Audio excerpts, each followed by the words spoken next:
Hello, this is just going to be the second video going into the second phase of Zeno's open security training, the binary bomb. So we're just going to continue going through reversing this executable. And in the other video, we went through phase one, so we already know the string or input for that phase. And so this video might be a little bit longer, and so I might just add some parts to jump to in case it gets a little bit too long. So we're just going to go right into it, and we're just going to load up the symbols and just go through the executable. And we already know from the other video that the input will be, I am just a renegade, hockey mom. And so I won't go into all the information on the first phase because we've already reviewed, and since that one is the right one, it should go through, yeah. So that one's okay. In terms of the executable, it's diffused. So now we're going into phase two. I don't know what I need to put in, so I'm just going to put in 5 A's. And the A's aren't really important. And then we're just going to step into the function phase two. So right now, just to write it out, to make it more clear, I just stepped into phase two. And so right now, we're trying to figure out what's going on here. And we can see that there is a lot of the memory allocation. So like I said before, we don't want to focus too much on all of those memory movements unless we need to. So we're trying to at least go from the higher level down to the lower level and see if anything catches our eye. And notice that we are heading to this function here. It's calling this function, calling read 6 numbers, okay? Inside of this function, and if I just continue, okay, well, I got returned, so obviously something is wrong. So there is something inside of this function that I need to look more specifically into, because if I don't, it'll explode the bomb.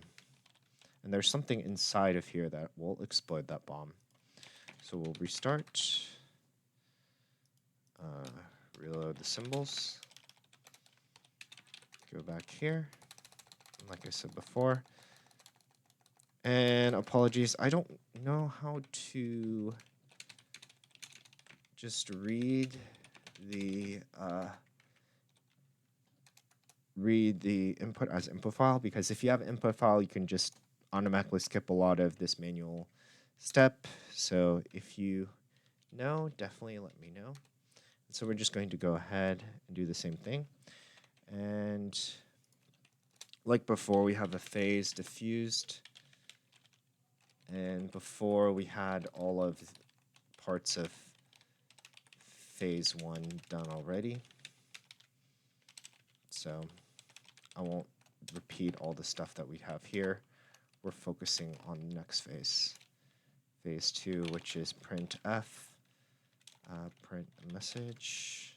And then we take the string as an input, and then equals read line. And I'm guessing that that means that whatever is here is going to be put in here as well. And so we're going to just step right into this phase again. And just going right through. This time we're going to go inside of the read 6 numbers. And so inside of the read 6 numbers, we have a lot of information here. And so we are taking this input, or I'm assuming it's taking this input because it just went to explode bomb. And I'm just assuming that because whatever I put in here obviously went through phase two, obviously calling that. And so because whatever I put in didn't match for this call, it will explode the bomb. And so we're just going to keep going through, see if we find anything interesting. Okay, we see this scanf here. And every time there's a scanf, it's safe to assume that there is at least some argument here that will take something to scan the input. So you have input and you have something to convert it to what it's trying to scan into. And so from here, we can check the RCX, RDX, which would be our input. And from here, we already can we see that we have something like this: %D, %D, %D, %D, %D, %D. And so because I didn't follow this format in scanf, or didn't match it, yeah, compare. It's comparing, and it's comparing this place in memory with the number 6. And so if it doesn't equal 6, so there should be 6 values that's coming out of this scanf, it's going to explode the bomb, which if we look at the memory, let's look at RBF plus 4. This one has 0. So it didn't actually take anything out. It didn't match it at all. And so from here, we will get to the bomb, and it'll explode. And so because we know this now we know that we have to have 6 numbers. And so this is kind of giving us a little bit more information here. We need 6 numbers in our input, so we'll write a comma. Need 6 numbers for our input. And so we're going to go back and restart it. And go again. Ooh, I think I messed this one up. I am just a renegade. Hockey mom. Yep, I messed this one up. Okay. Let me just go and restart.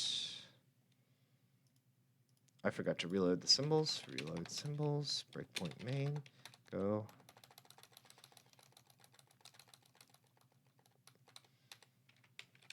Just a renegade. Okay, mom.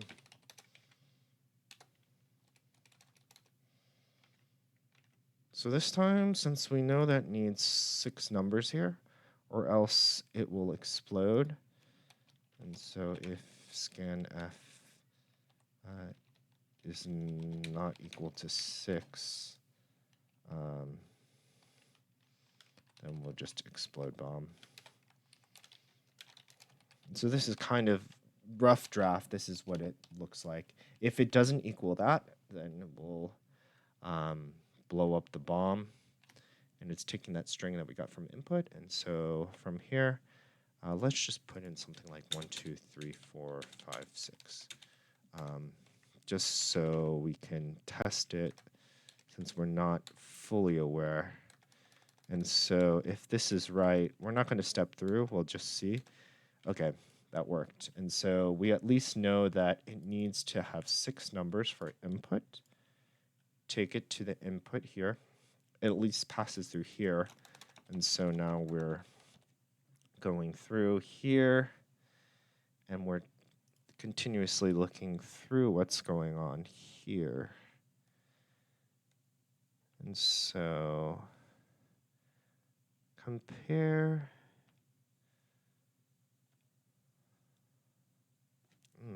Okay.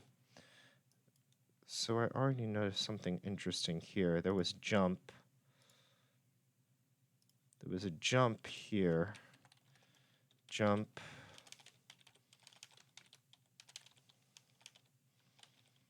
RB.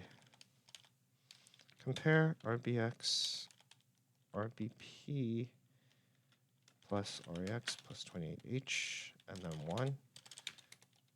Jump if equal to something. Jump if equal, go to FC.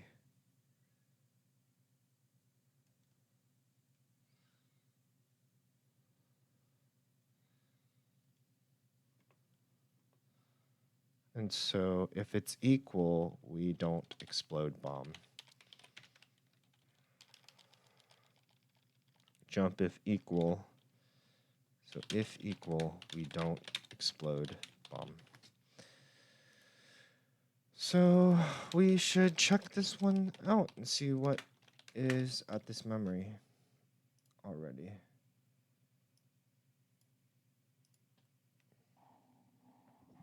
Okay, now what we noticed here is actually at this value here contains all 6 of our values that we have, all 6 input values.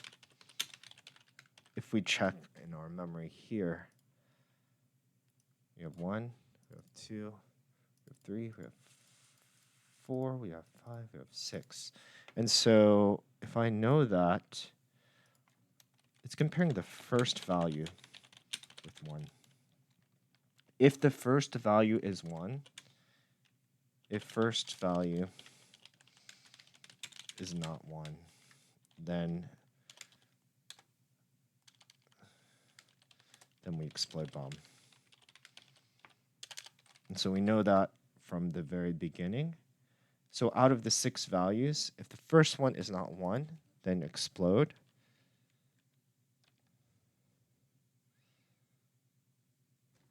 Move RBP 4 plus 4. What is that? Okay, so RBB plus 4. And again, I'm just checking the jumps. Every time we see jump, we want to focus on the jump and look above that to get a little more detail of the inner logic, because the jumps are kind of creating more of the logic here. 210D. 210D. Jump here. If this... Oh, we just jump. RBP plus 4 is 1. So we kind of want to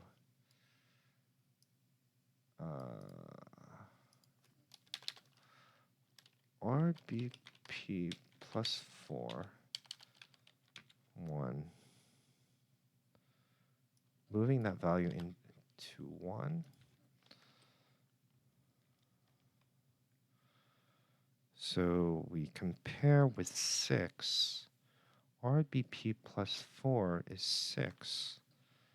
RBP plus 4. Compare RBP plus 4, 6. Moving 1 to move RBP plus 4 and then 1. Moving that into that value. And so moving 1 into that value, comparing with 6, jump if it's greater than or equal.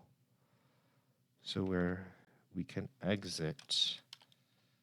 Seems like we can exit with this logic here, if I'm not mistaken. This seems to be exit condition of the function.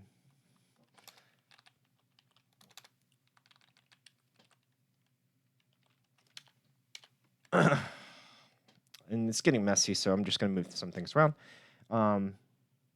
So we're putting in this specific memory location where the base pointer is, put 4, plus 4, plus a byte or whatever.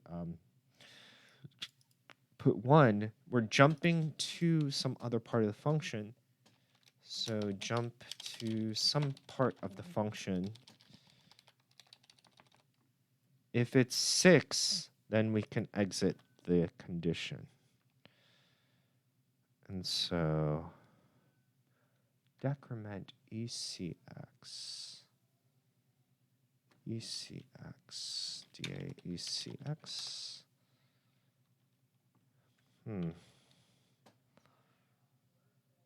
Jump greater than or equal. Decrement ECX. Well, first let's just go through before we make any assumptions. Shift left 1. Oh, shift left 1 on RAX. Okay. RBP plus RCX times 4 plus 28H. 3, 4, 5, 6. Interesting. Moving it into ECX every time. Okay. So we are noticing a few things here.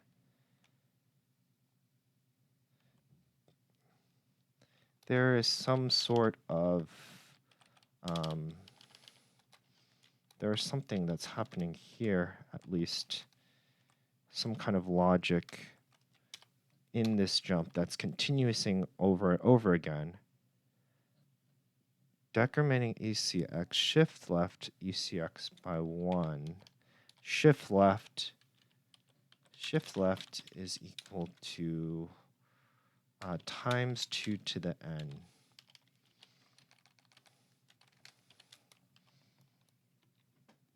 So 2 to the n meaning 2 to the 0, 2 to the 1, 2 to the 2.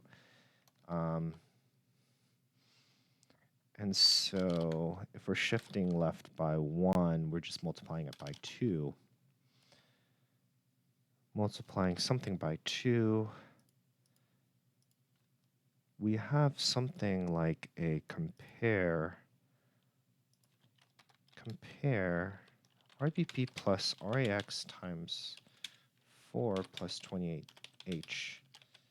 This is interesting because the RAX is incrementing 1 to something. But we can assume that it's incrementing based on our 6 numbers. Because when we looked at this memory location on our current RAX, RAX, sorry, not RCX. We're at the second location now. So we've already made, so it's going through every single number. In the 6 numbers that we have, we are comparing between ECX. ECX now is 2. So comparing that between ECX. So the ECX is ECX increasing. So ECX, let me see. Then we're just going to keep going. Jump if equal. Okay, that matched the second value. RAX increase EAX to 2. Okay. So it seems like there is a loop that's happening here that's increasing by 1 every time from Yeah, from this value. And so it's like a for loop. For I is equal to 1, I is less than some value I plus plus. We will continuously execute. Oh, well, I is equal less than to 7. Because if it's equal to 6, then we can exit. So there's a for loop here that's continuously going on, starting at 1, increasing every time. From this increase, every loop iteration will increase some integer I. If we look carefully, so it didn't go back. ECX.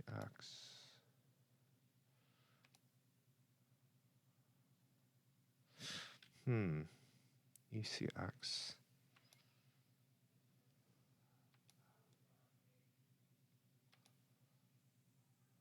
Huh. Okay. Shift left 2. First time was 2, 4.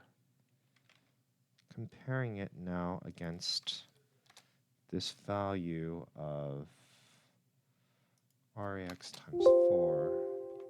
Now we're comparing against 3.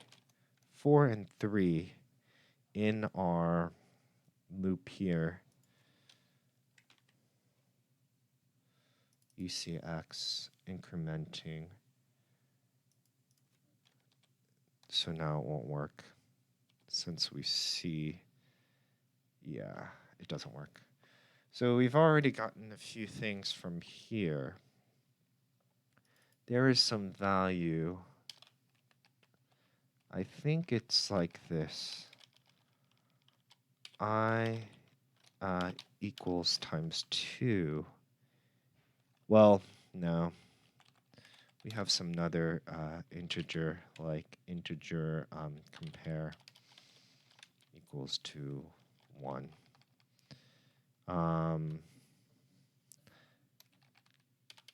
Then we're constantly multiplying it by 2. Okay. Okay. I see. We're going to go all the way to the start.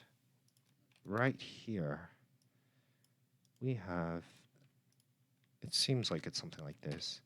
If first value is, and then we have,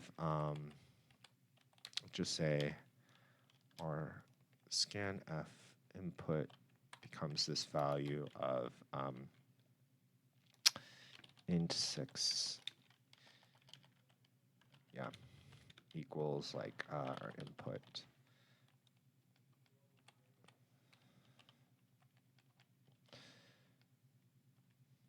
I know it's not exactly the syntax, but let's just make this comparison. If the first value of input 0 is not equal to compare, then explode the bomb. And so from every other value after that, 1 to 6, we're going to multiply the compare value by 1, and we're going to continuously go into our input I. If input I is not equal to compare. And so we have something like this, I think. Explode bomb.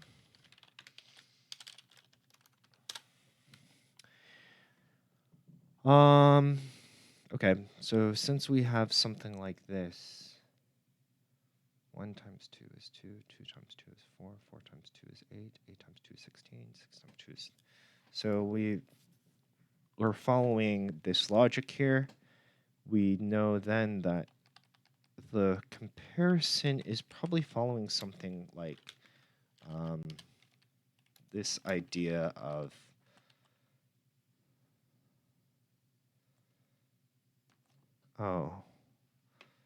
Now we can do this. 1 to 7 int compare 0 equals 2 to the compare.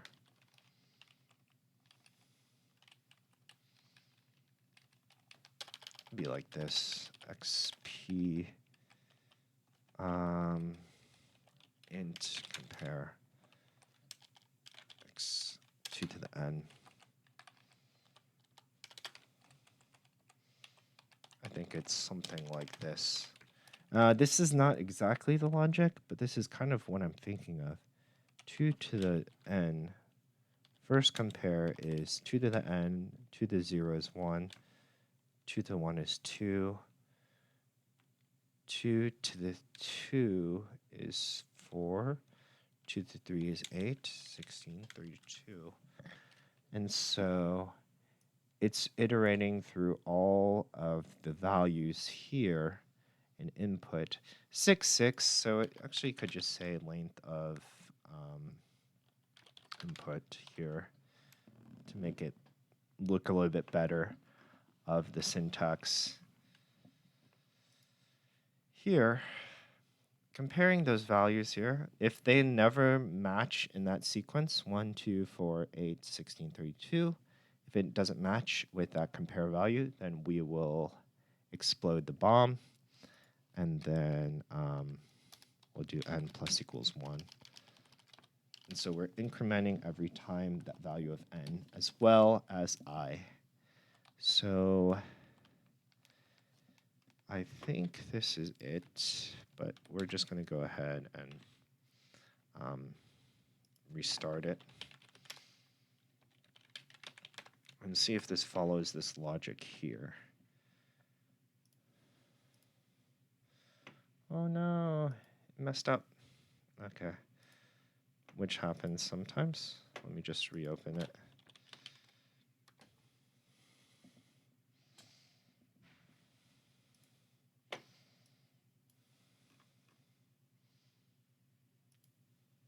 Open the executable here, located here. Desktop. Okay. Going back here.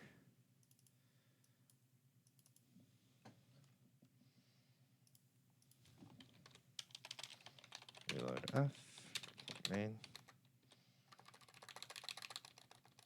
Let's just continue on. Let's go back to where we were. I am just a renegade hockey mom.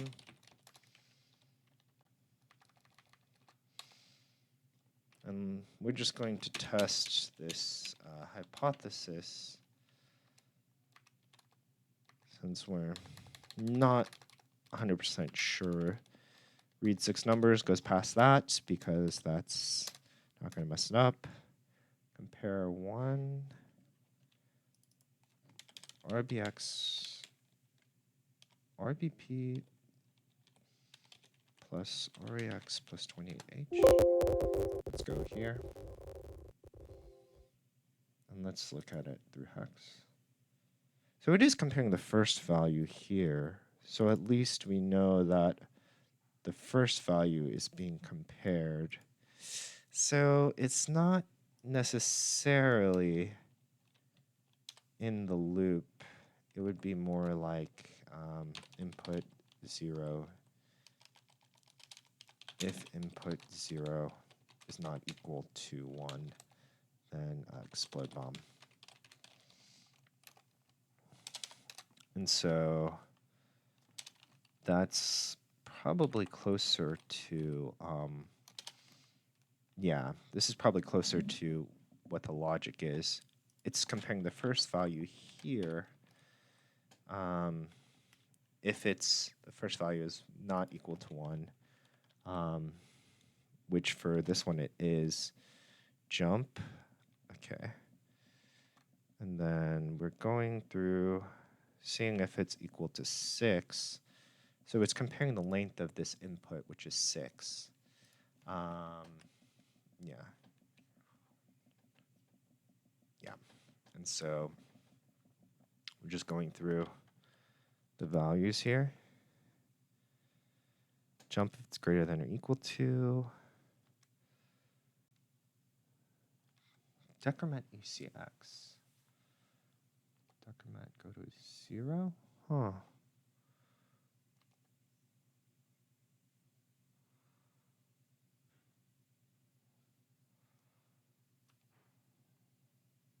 Oh.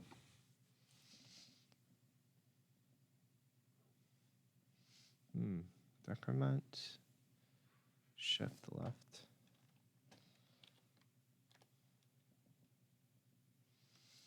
Okay. The decrement part is interesting, but it's still just going through. And just like I said, it's at 1. It became 2 to the 1. So we're going to modify this. Now it's comparing 2. Compare that against the value that's at RBX. So we're comparing now 2. Yeah. Oh. RAX times 4 plus 28H. So now we're comparing 2. Yeah. 2 against 2 here. So that should be okay. And then we just continue on beyond the exploding. We're going back to the start of the loop, increasing by 1, just like it's here. So every time we are increasing I, seeing if it's in that for loop. Did it reach the end of the input? No. So we've already compared 2 values here. We've already compared, we'll just mark this here at the bottom. We've already compared input 0 against 1, input 1 against 2. So the next one should be this value here. Input 2 is 4. Is that right? We're going to see. So continue on to here. Decrement to 1.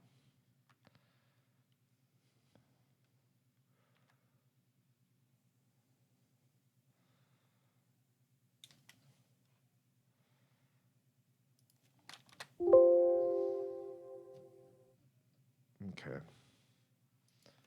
Shift left, 2 times 2 is 4. Yeah, that looks right. So it is comparing 2 against 4. Input 3. I think it's safe to say that's how the logic is working, and mostly because of this shift left 1 is constantly multiplying it by 2. We could just say times 2. I think that might be a better way to look at the logic instead of to the power of n. Well, actually, no, because this is actually closer to the assembly logic. It's incrementing n every time. So it does an increment or increment EAX, decrement ECX, shift left 1. So we're just constantly moving that from 1, 2, 3, 4, 5. We're just moving it over by 1. I think it's a decrement because it might be 1 ahead. And as we go through, we're just comparing this to this value here. And so at this point, it's pretty safe to say that I think this should be all the logic here.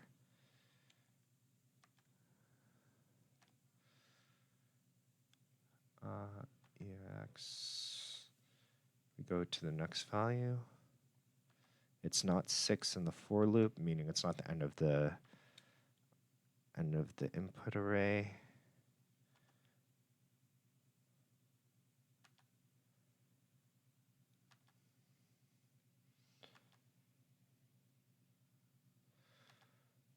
Four times 2 is 8.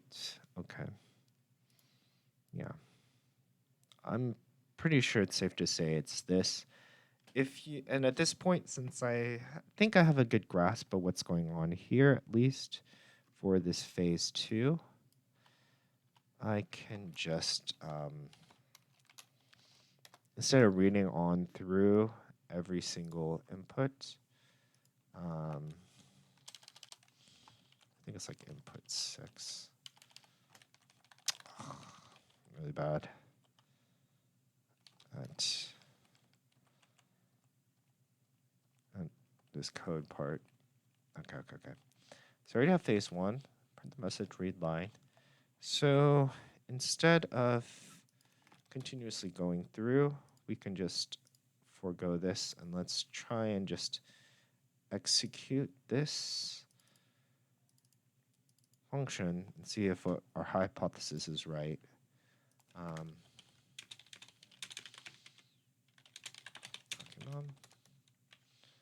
So the values that we're looking for should be 1, 2, 4, 8, 16, 32.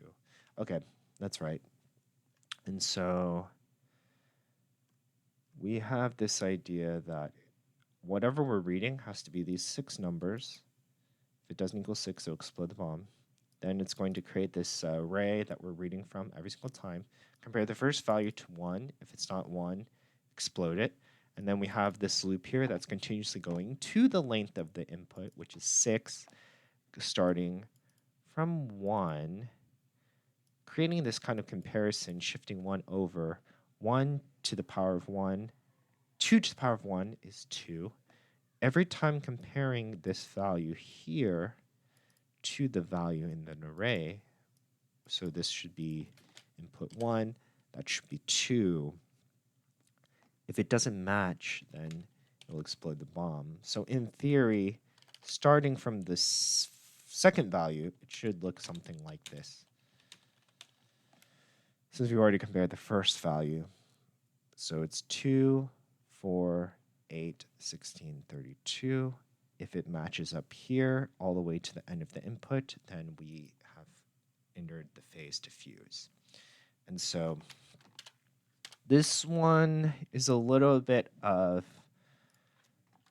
so tips from this one is just reading the memory. Read location through debugger.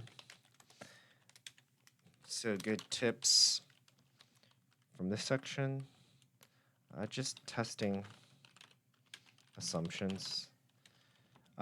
Sometimes if you think you have an assumption that's already valid, you don't have to step through every single line of the code. You can just kind of just go through and just run it and see what happens from there. You don't have to break everything down. Sometimes it takes a little bit more time. But for this video, I just wanted to kind of go through a little bit. And sometimes it may not match one-to-one with your own intuition and logic. And so the code that you're reading and the code that you analyze in the assembler, sometimes you can kind of understand the logic and understand the reasoning behind what's happening, but sometimes it might not match exactly what's happening in the code. I know that in this code, all the shift lefts, we're shifting left 1. It's going 2 times 2 times 2 times 2, but there is something in there that's making me think with the increment by 1, the decrements, that I'm fairly certain either it's multiplying every single value times 2 or it's increasing it by the power of 2. But it might not match exactly with my intuition, but at least I can understand that there is some comparison that's happening here to those values as this loop iterates through. Okay, so that was for phase 2. I hope that was helpful and useful, and I will keep going to phase 3. All right, I hope you guys have a nice one, and thank you for watching this video.